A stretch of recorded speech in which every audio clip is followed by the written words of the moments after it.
На ТНВ «Время новостей Татарстана», в студии Алексей Калиничев. Здравствуйте. И вот о чем расскажем сегодня.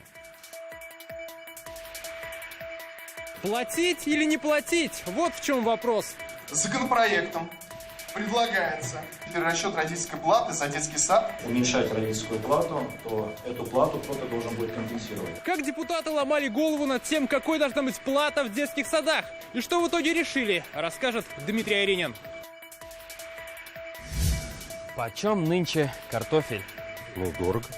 По пенсии не хватает. Почему татарстанский картофель есть не на всех прилавках? И когда, наконец, упадут цены, узнал Салават Мухаммадулян. Нет дороги, нет и асфальта. Сейчас документы, говорят, неправильно оформили. Да. И дальше что будет, не знаем. Почему дорожники не могут заехать в Мензелинское село, выяснял Рамиль Шайдуллин. Мусульманский фестиваль завершился, награды остались в Татарстане. Первые честные признания вашему телеканалу. С победителями пообщалась Альбина Аслагараева.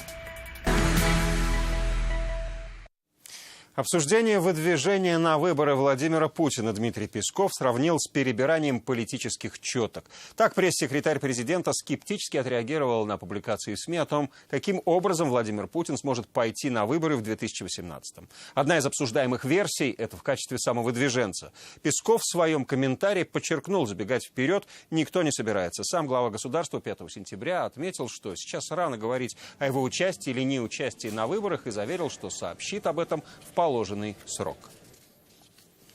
К другим темам. Учесть ошибки, допущенные во время Кубка Конфедерации. Сегодня в Казани прошло заседание Республиканской организационной комиссии чемпионата мира по футболу. Его провел президент Татарстана. В Казани увеличат точки оформления паспортов болельщиков и пересмотрят последнюю милю. А руководство Федерации футбола выйдет с инициативой по удешевлению стоимости билетов для россиян. Напомним, что цены устанавливает ФИФА.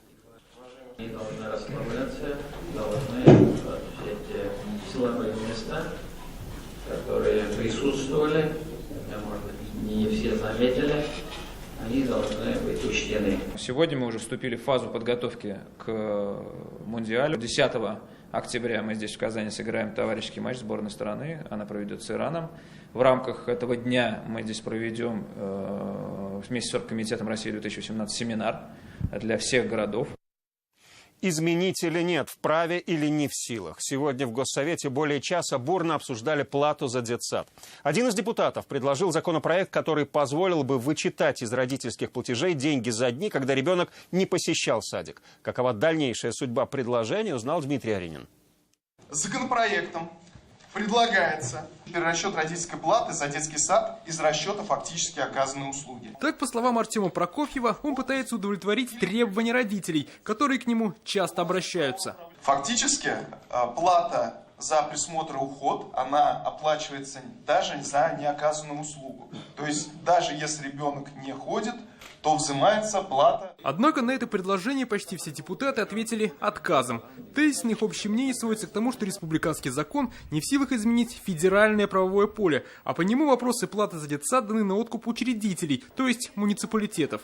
Республиканские власти могут лишь обозначить максимальный и средний размер. Значит, депутату нужно обратиться к местным властям. Если бы в федеральном законодательстве нам, то есть как субъекту, давалось право устанавливать родительскую плату, мы бы ее, естественно, отрегулировали. Но поскольку право дано учредителям, учредители у нас муниципалы, они, соответственно, и ее регулируют. Как еще говорят, это может быть тот случай, когда благими намерениями вымощена дорога в еще большие родительские траты. Потому, как гласит уже закон сохранения энергии, если в одном месте убудет, то в другом прибудет. Вычеты могут обернуться увеличением платы за детсад. В размер родительской платы включается и оплата труда персонала, который оказывает присмотр и уход, и организация хозяйственно-бытового и санитарно-гигиенического обслуживания. Понятно, что когда родители повально пойдут за справками, и это будет поводом уменьшать родительскую плату, то эту плату кто-то должен будет компенсировать. Но я бы очень хотел более тщательно изучить опыт субъектов Российской Федерации, где этот где эта вещь применяется, потому что тут очень много сложностей. Нужно ли более тщательно изучить эту ситуацию и принимать ли этот законопроект, еще предстоит обсудить уже всем депутатам на сессии Госсовета. Ближайшее заседание парламента должно пройти в этом месяце. Добавим, что ежегодно в республике на компенсацию родительской платы выделяется свыше миллиарда рублей. Эти деньги получают свыше 120 тысяч семей. Дмитрий Айрин, Андерсон Тальцев, ТНВ, Казань. В Татарстане в этом году собрали самый большой урожай за последние десятилетия. Это несмотря на неблагоприятные погодные условия. Следующий этап – не просто вырастить, но и продать, причем за рубеж. Сегодня об этом заявили на заседании Комитета продовольственной политики Госсовета. Регулирования для реализации зерна за пределы России сейчас недостаточно. Наша главная задача – производить качественную, стандартную продукцию, которая соответствует требованиям зарубежных стран, и продвигать продукцию дальше за пределы Российской Федерации. По словам Марата Ахметова, большая часть продукции Татарстана и России не может конкурировать на международном рынке. Даже такой потенциальный потребитель, как Китай, не сильно заинтересован в поставке наших товаров. Россию нигде не ждут. Это такой тяжелый процесс. Даже вот все нам стрелку показывает Китай, да? Там тоже нас не ждут. Наша задача, она еще, давайте накормим страну собственную. Страна же себя еще не кормит. Об импорте и экспорте шла речь сегодня и в Москве. Сегодня премьер-министр Дмитрий Медведев внимательно изучил новую кабину КАМАЗа. Знакомство с новинкой автогиганта прошло в рамках 3-й международной выставки по импортозамещению. О том, что из себя представляет новая КАМАЗовская кабина, премьеру рассказал Сергей Когогин, генеральный директор автогиганта. Что еще произвели татарстанцы, по телефону нам сообщит собственный корреспондент НВ в Москве Дина Газалиева.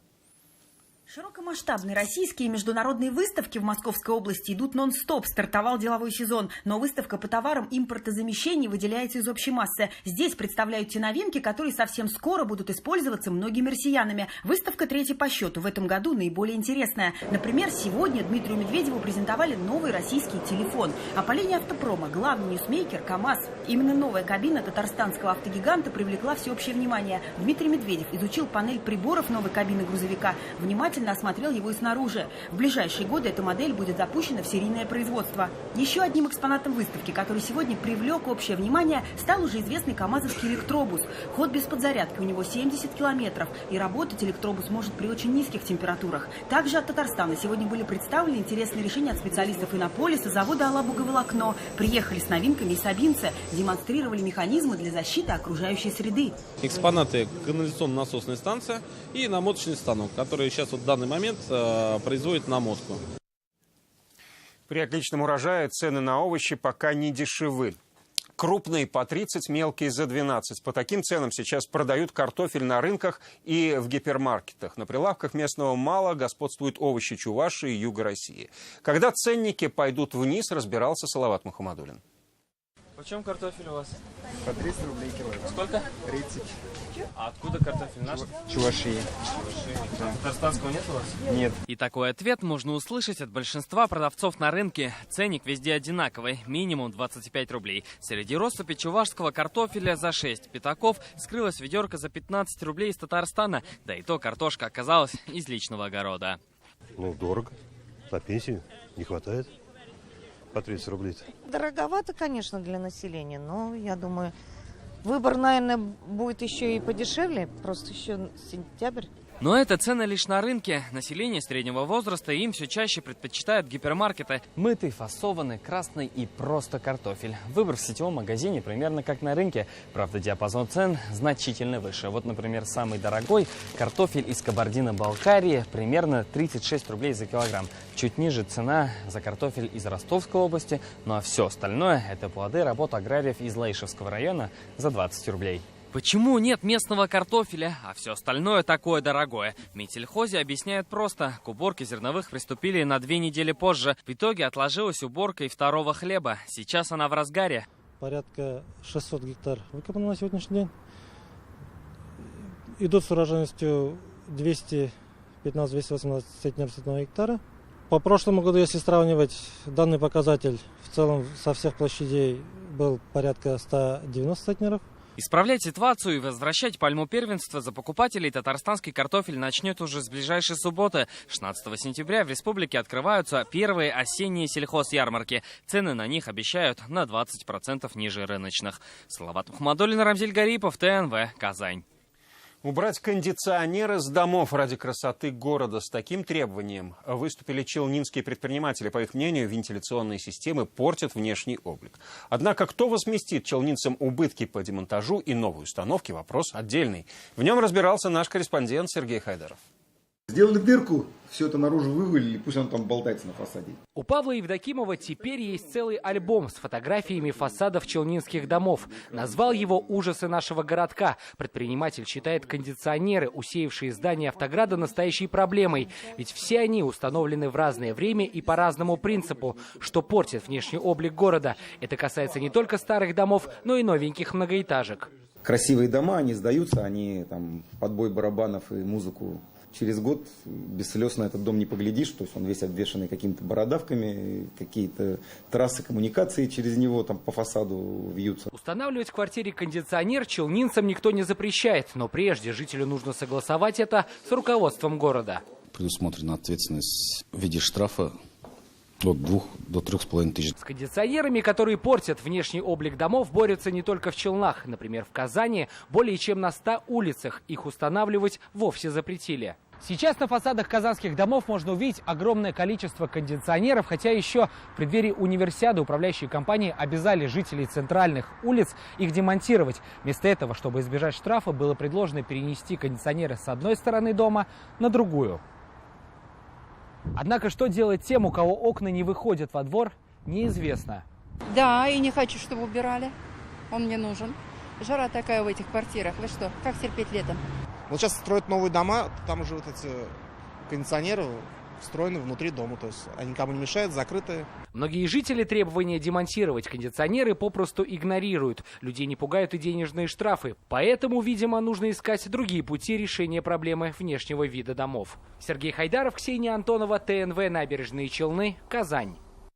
Где-то бабье лето, а где-то первый снег. Он сегодня выпал в одном из районов Башкирии, но пролежал всего полчаса, после чего сменился плюсовой температурой. А вот в Татарстане с сегодняшнего дня, наоборот, пришло потепление, причем чем дальше, тем больше. Завтра без осадков и до плюс 24 тепла. В четверг и вовсе до 25, но с возможной грозой. А вот в конце недели нас ждет настоящее бабье лето.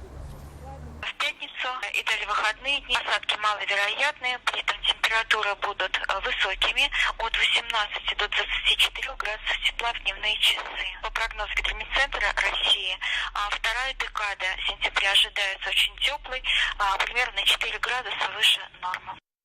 Бездорожье как норма. В Мензелинском районе годами не могут дождаться асфальта. С дождями село Топасево словно выпадает из карты района. Сюда не заезжают и не доходят. На грязи нет даже щебня, к селу не пробираются машины экстренных служб, но до сих пор ничем не помогли и местные власти. Чем ответили сегодня нам в исполкоме района о сельской распутице Рамиль Шайдуллин.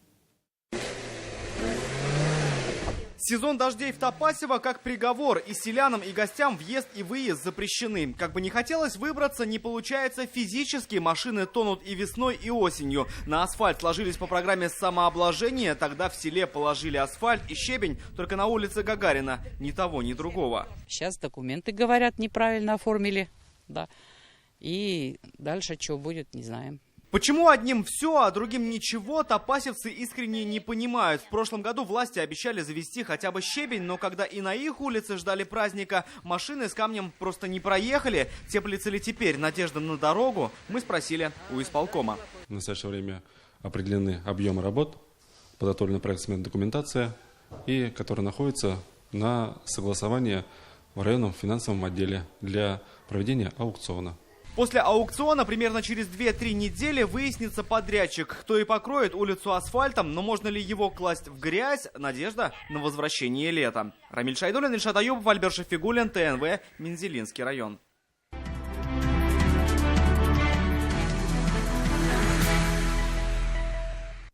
Рустам Минниханов встретился сегодня с оперной певицей Альбиной Шагимуратовой. В ходе беседы президент подчеркнул, что певица сегодня по праву считается звездой мировой оперной сцены. Он высоко оценил творчество признанной во всем мире артистки и поблагодарил за вклад в повышение престижа Татарстана.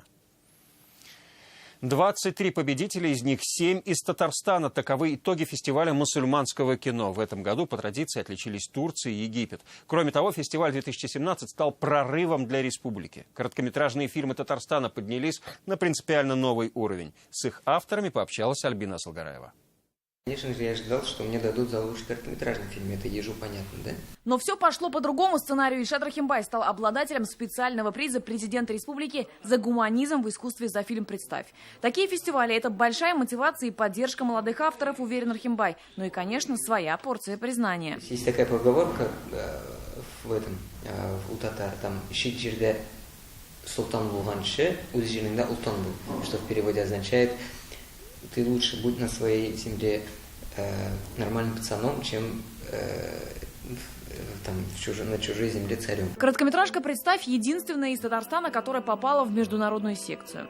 Это история об отношениях между двумя священнослужителями – муллой и батюшкой, и границах религии в поисках Бога и себя. И по словам Рахимбая, эта короткометражка – путь к полному метру. Совместно с продюсером Марселем Тимофеевым, который сыграл священником в этом фильме, мы будем сейчас думать, продвигать, куда дальше двигать историю, с какой страной, возможно, мы будем делать копродукцию, потому что, судя по последним событиям в мире, эта история приобрела очень большую актуальность.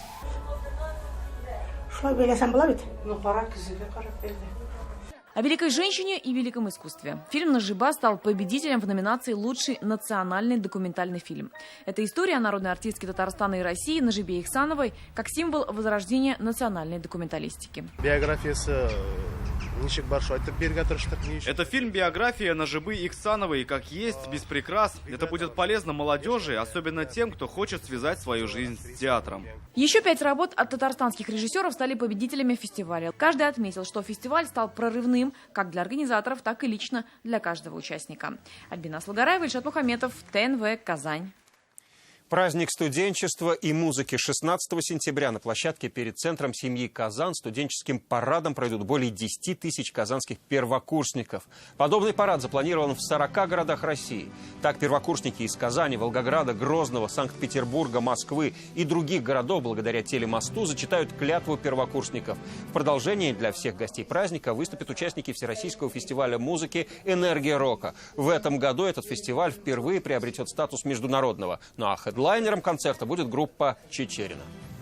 В прошлом году нам немножко не повезло с погодой, был дождик, но было 20 тысяч студентов-первокурсников на нашей главной площадке, и никто не хотел расходиться, потому что для них это первый праздник студенческого братства, знакомство со всеми университетами. Я уверена, что все пройдет великолепно, и нас не подкачает погода. Говорят, что будет жарко, наверное, поэтому и Чечерина тоже будет кричать со сцены «Жара, жара». В общем, действительно, будет хорошая атмосфера, и хочу заметить то, что не просто не скучно будет, а я настаиваю, рекомендую всем не студентам почувствовать себя действительно настоящим студентом. На этом у нас все. Впереди вас ждет прогноз погоды, а сразу после хоккейный матч Акбарс-Спартак. Следим за игрой, болеем за своих. Увидимся завтра, и всего вам доброго.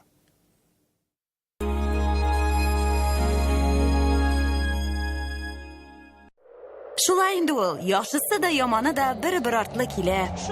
Ә мин синең җырларыңда үземә юаныч таптым. Син җырлыйсың, ә мин кушылам. Әлфия Авзаловага багышланган хәтер кичәсе. Сагыну. С 13 по 19 сентября в Уфе пройдут долгожданные гастроли татарского театра Галяскара Камала. Легендарный театр из Казани привезет 10 лучших спектаклей. Билеты в кассах театров Гафури и Русского драматического для зрителей старше 12 лет. 15 сентября Татарский государственный театр кукол «Экиет» открывает свой 84-й театральный сезон и приглашает юных казанцев и гостей республики на свои спектакли. Телефон кассы 237 70 09. Белкада сезон ачылышын дәвам иттерәбез. 3 көннән көн чәч көтүн 50 меңнән мутон тун 15 мең сумнан башлап. Белка, Татарстан җиде. Клиника Фармте. Радиоволновое лечение аденомы и простатита на израильском аппарате Термекс. Без боли, без операции, за один сеанс. 292 66 77. За выгодными ценами в Вессон. Горбуша свежемороженая 1 килограмм 189 рублей. Колбаса особая сырокопченая 1 килограмм 439 рублей. Акция действует с 12 по 18 сентября в гипермаркете Эссон. Действительно выгодно. Поехал за мебелью, выиграл квартиру. Розыгрыш призов на 4 миллиона рублей. Мебельград. В клинике Медел лазерная эпиляция высокого уровня по суперцене. В клинике Медел лазерная эпиляция высокого уровня по суперцене. В доме моем случилась беда. Мыши гуляли туда и сюда. Тогда приобрел я клей Котофей. И за неделю поймал всех мышей. Знаешь, кто самая красивая? Теперь ты с гиалуроновым кремом Либридерм.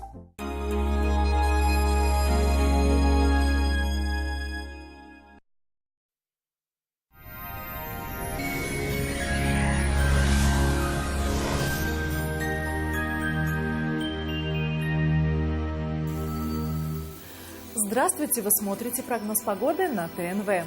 Спонсор выпуска – санаторий Ассы. С 1 сентября 2017 года санаторий Ассы Республика Башкортостан объявляет акцию «Заслуженный отдых». Скидки пенсионерам 5% при наличии пенсионного удостоверения.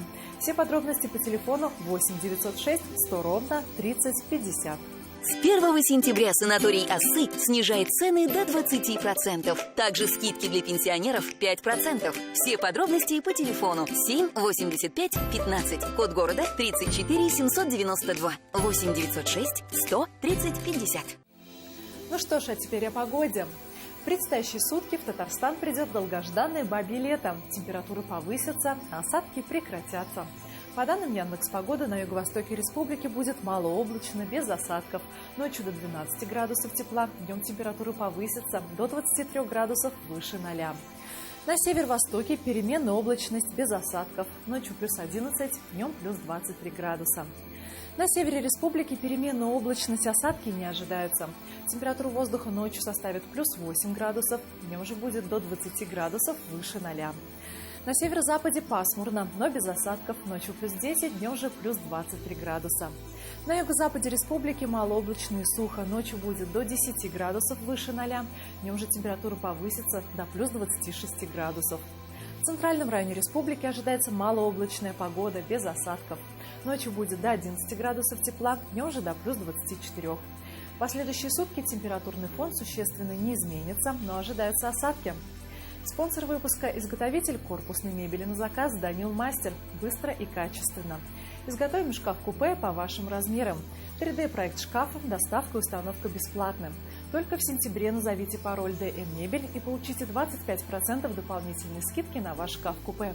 «Данил Мастер», Казань, Восстание 23, телефон 2167 166. Спонсор прогноза погоды – кредитный потребительский кооператив «Семейная копилка» предлагает оформить сбережения на сумму от 150 тысяч рублей и получить сертификат на отдых в санатории. Подробности по телефону 239 17 36. Спонсор выпуска – кредитно-потребительский кооператив «Семейная копилка». Время идет, доход растет. Адрес Казани – улица Чистопольская, дом 55. В предстоящие сутки в Казани ожидается переменная облачность. Температура воздуха ночью составит до 12 градусов тепла, днем же будет до плюс 24 градусов. Ветер южный слабый. Атмосферное давление составит 756 миллиметров ртутного столба. Влажность воздуха 72%. Ожидается магнитная буря.